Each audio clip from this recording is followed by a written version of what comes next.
S'il y a une chose que je sais, c'est qu'il y a plus d'un moyen de se lancer comme gestionnaire de médias sociaux. Je sais aussi qu'il y a des fois où est-ce qu'on n'a pas nécessairement confiance en nous quand on commence parce qu'on n'a pas encore beaucoup d'expérience puis qu'on a envie de vivre ça un petit peu plus doucement. Si c'est ton cas, reste avec moi, je vais te partager 5 trucs qui vont t'aider à te lancer plus doucement comme gestionnaire de médias sociaux et à gagner de l'expérience.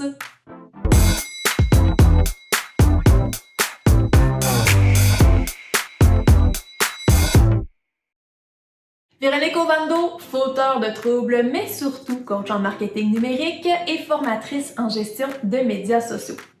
Avant qu'on commence, je t'invite à t'abonner à ma page Facebook ainsi qu'à ma chaîne YouTube parce que si tu t'intéresses au marketing numérique et au métier de gestionnaire de médias sociaux, ben tu vas être servi. Je te prépare plusieurs capsules et plein de beaux contenus pour t'aider. Fait que c'est l'heure là. Abonne-toi!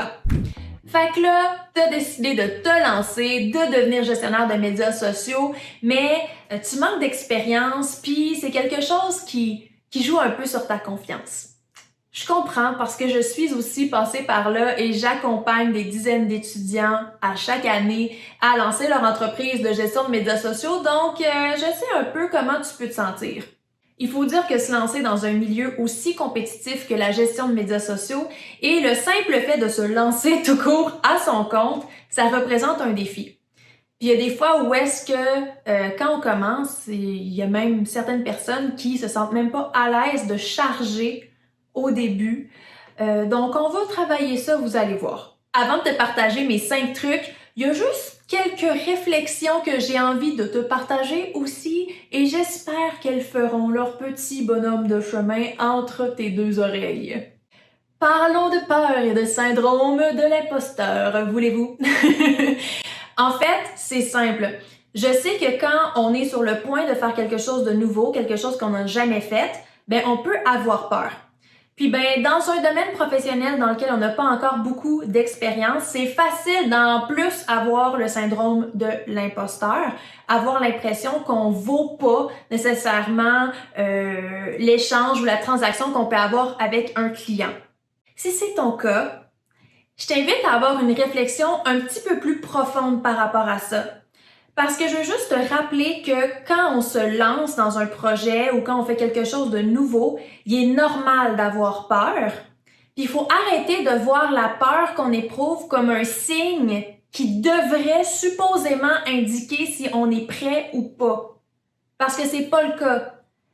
Il y a une auteure que j'adore qui s'appelle Elizabeth Gilbert qui a fait un livre qui s'appelle Comme par magie en français. En anglais, c'est Big Magic. Puis dans son livre, elle expliquait que la peur est importante. Elle doit nous accompagner dans notre vie parce qu'elle a un rôle. Bon, il y a une certaine époque, par exemple à l'époque où les hommes de Cro-Magnon se nourrissaient de mammouths et qu'il fallait qu'ils chassent, il y a des conditions physiques où est-ce que la peur jouait littéralement un rôle pour leur permettre de survivre. Les temps ont changé depuis ce temps-là. Mais reste qu'on a encore le système de peur, puis que des fois, ben, on lui accorde un petit peu trop d'importance. Elizabeth Gilbert, ce qu'elle dit, c'est que la peur, on doit l'asseoir dans le côté passager. Donc, sur la banquette ou sur le siège de passager plutôt, c'est super important que la peur soit là, on l'écoute, on en prend compte. Par contre, on ne lui donne pas le volant. Donc, si en ce moment tu éprouves de la peur à te lancer, ben je t'invite à réfléchir et à pas prendre ça pour du cash. Puis le syndrome de l'imposteur, lui là, ben ça c'est quelque chose qui est travaillable, c'est pas une fatalité de la vie. Vous pouvez vous faire coacher, vous pouvez prendre des cours pour vous aider. Puis je vous dirais que naturellement, vous allez voir que quand vous allez gagner en expérience, notamment en utilisant les trucs que je m'apprête à vous partager, ben le syndrome de l'imposteur, il va se tasser naturellement parce que vous allez gagner en confiance, comme vous allez avoir plus d'expérience. Ce qui m'amène à te partager mon tout premier truc. Si t'es pas prêt à te lancer par toi-même, ben tu peux être l'assistant d'un autre gestionnaire de médias sociaux. Et oui, il y a des gestionnaires de médias sociaux dont la business est déjà bien implantée, tout ça roule parfaitement, sauf qu'ils sont absolument débordés. Puis ben, un bon moyen de commencer comme gestionnaire de médias sociaux puis gagner de l'expérience sans vous lancer par vous-même, mais en ayant quand même votre liberté, en étant travailleur autonome, mais ça va être de devenir fournisseur pour eux, donc les soutenir, par exemple, dans la rédaction de calendrier éditorial, dans la veille, etc. Donc ça, ce qui est intéressant, c'est que ça vous permet de faire votre expérience, mais sans avoir le risque de se lancer en entreprise, donc tous les risques un petit peu associés à l'entrepreneuriat.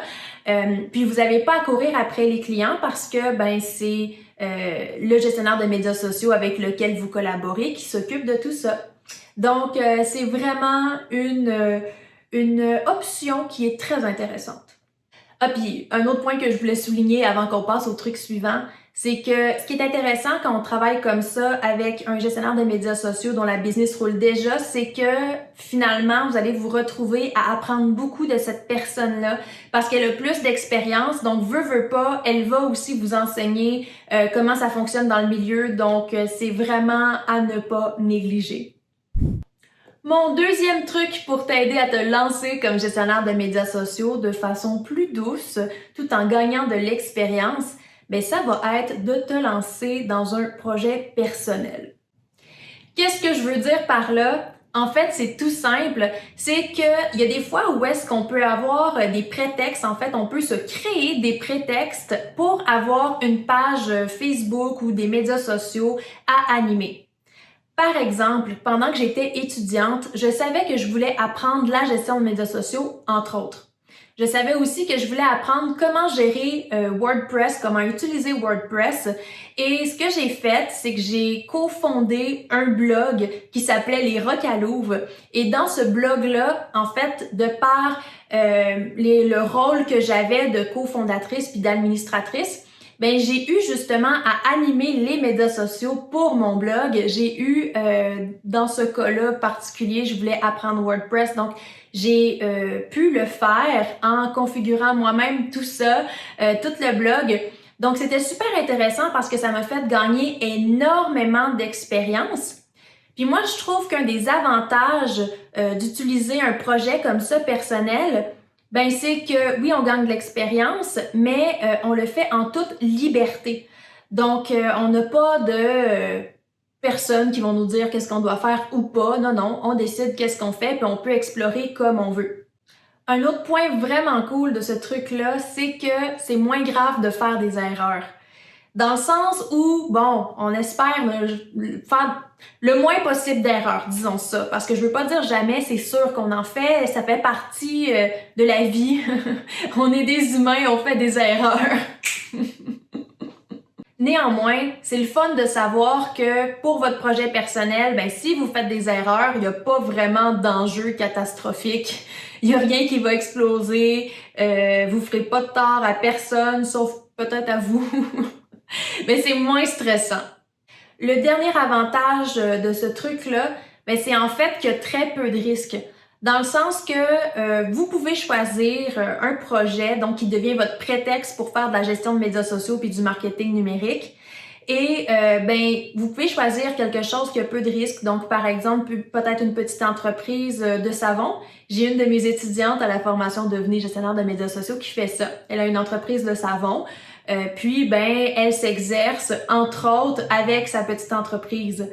Donc ça c'est le fun parce que ben vous savez que vous ferez pas de tort important à quelqu'un puis ça vous permet vraiment de gagner votre expérience puis d'y aller doucement puis à votre rythme.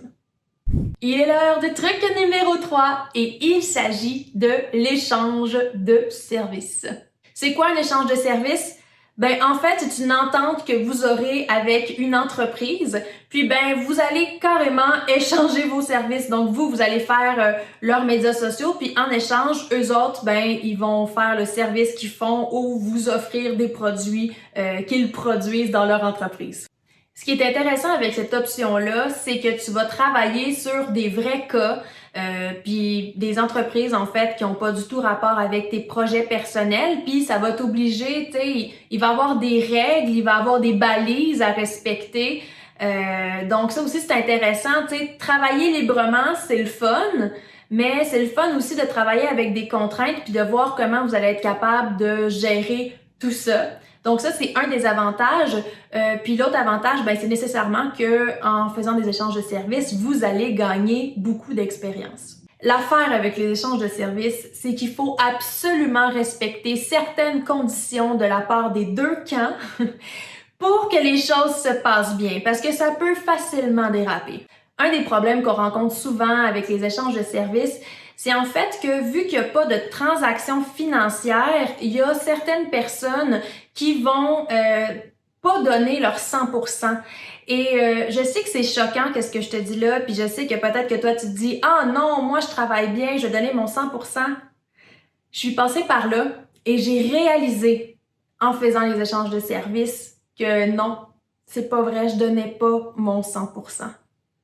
Donc, si vous choisissez ce truc-là, ben c'est important de garder ça en tête.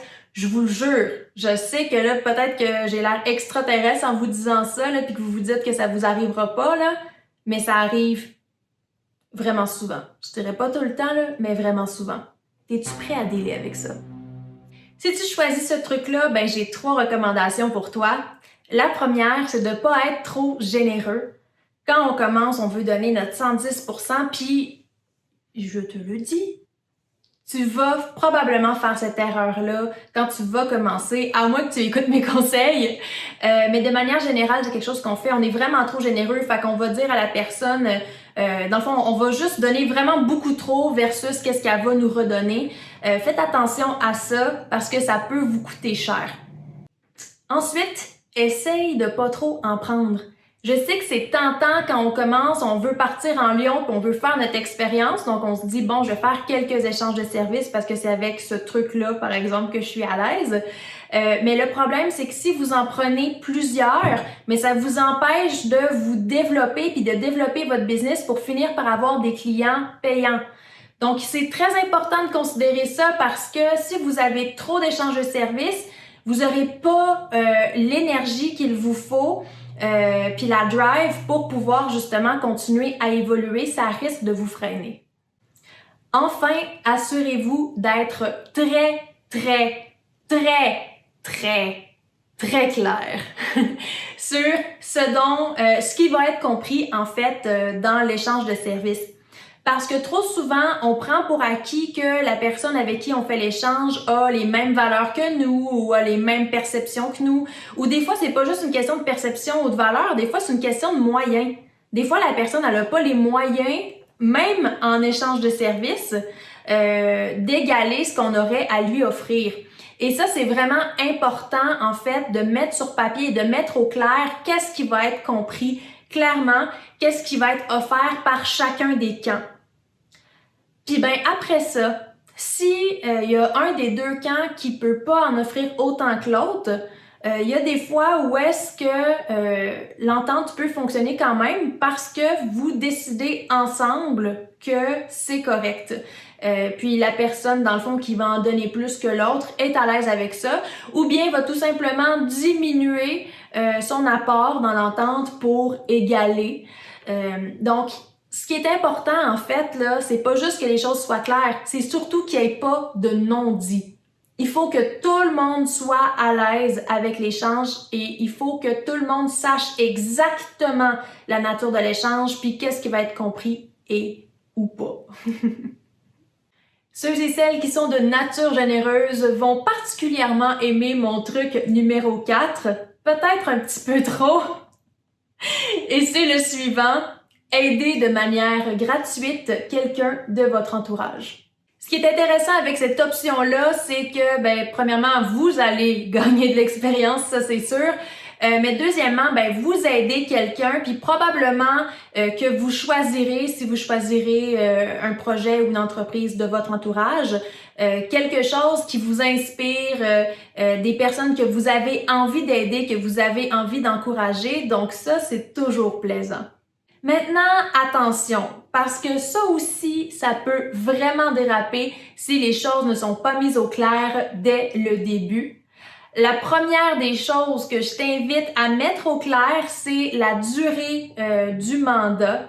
Donc, c'est pas parce que c'est gratuit que c'est à l'infini, n'est-ce pas? Donc, je t'invite à mettre ça au clair pour que l'entreprise ou le projet pour lequel tu travailles et toi soyez sur la même longueur d'onde et que eux, ils aient des attentes réalistes. Attention aussi aux petits trucs qui s'ajoutent tranquillement. De la même manière que pour le temps, en fait, les tâches et les projets sur lesquels vous allez travailler, mais c'est vraiment important que ça non plus, ce soit pas quelque chose d'élastique. Il y a des fois où est-ce qu'il y a des gens où on leur dit qu'on va les aider avec leurs médias sociaux, puis là, finalement, eux autres, selon leurs attentes, ils ont entendu infolettre, site internet, blog, puis leur lavage. C'est pas ça. C'est super important que vous mettiez vos limites par rapport à ça. Donc, soyez très clair avec l'entreprise ou le projet avec lequel vous travaillez par rapport à ça. C'est quelle tâche que vous allez accomplir, puis sur le fait que c'est pas élastique. Attention, encore une fois, de ne pas trop être généreux. Je sais qu'on a envie de donner tellement, surtout si vous travaillez pour un projet que vous aimez, qui vous tient à cœur, quelque chose qui vous touche. Mais faites attention de ne pas être trop généreux parce que effectivement, de la même manière que pour le truc précédent, ben ça risque de bloquer votre croissance en fait, parce que si vous avez trop de travail avec les projets gratuits, mais vous n'aurez pas le temps et l'énergie d'aller à la recherche de clients payants, puis bien éventuellement c'est un switch que vous devrez faire si vous voulez vous nourrir et nourrir votre famille. Enfin, ne laissez surtout pas votre relation avec votre contact ou avec l'entreprise de votre entourage que vous aurez sélectionné influencer la relation d'affaires que vous avez avec cette entreprise-là. Donc, faire le tour de son entourage pour trouver des petits mandats ou des projets qu'on peut aider gratuitement, c'est une chose, mais ce que ça veut dire, c'est que peut-être que vous vous ramasserez à travailler avec des gens de votre famille ou même des amis ou des connaissances. Attention, c'est un terrain dangereux. Surtout, en fait, si les attentes ne sont pas définies clairement au début. Donc, encore une fois, on se retrouve encore à parler des maudites attentes, mais c'est tellement important. Si vous travaillez, puis en fait, c'est d'autant plus important si vous travaillez avec des gens que vous connaissez puis avec qui vous avez une relation, mais c'est vraiment important de définir comme il faut les attentes. Comme ça va éviter qu'il y ait des déceptions puis qu'il y ait des perceptions différentes. Parce que vous savez, il y a des gens, des fois, qui pensent que vu qu'ils nous connaissent, on va faire certains passe-droits. On peut choisir de faire ces passe-droits-là, mais justement, il faut que ce soit un choix. Il ne faut pas que les personnes avec qui on travaille s'attendent à avoir des passe-droits.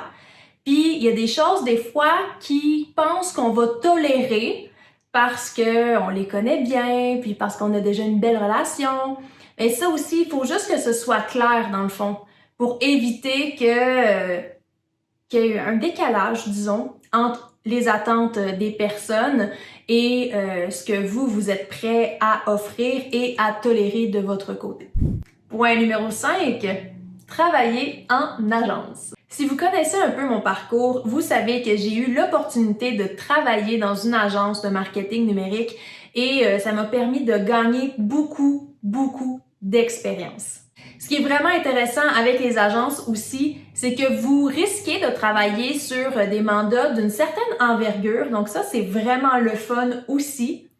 Puis, il y a peu de prise de risque parce que c'est le boss de l'agence et leur vendeur qui s'occupe de trouver les clients. Donc vous faites votre travail puis vous n'avez pas toute la popote de gestion d'entreprise à faire. Donc ça, c'est vraiment super intéressant.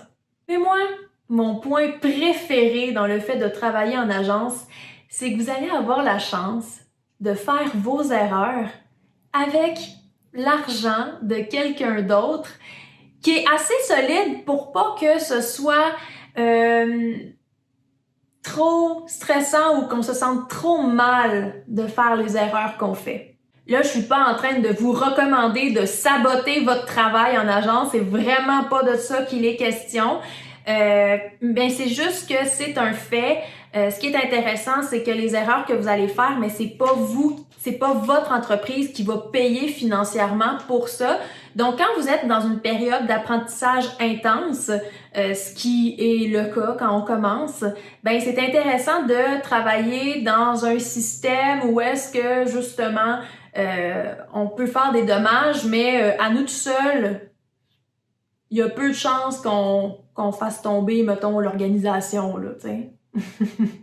Ah, puis un dernier point que je veux aborder aussi par rapport aux agences, c'est que vous risquez de faire partie d'une équipe de communication, marketing ou d'une équipe de médias sociaux. Puis dans un contexte comme ça, ce qui est intéressant, c'est que vous allez être accompagné par d'autres gestionnaires de médias sociaux et probablement qu'il y aura des gestionnaires de médias sociaux qui ont plus d'expérience que vous.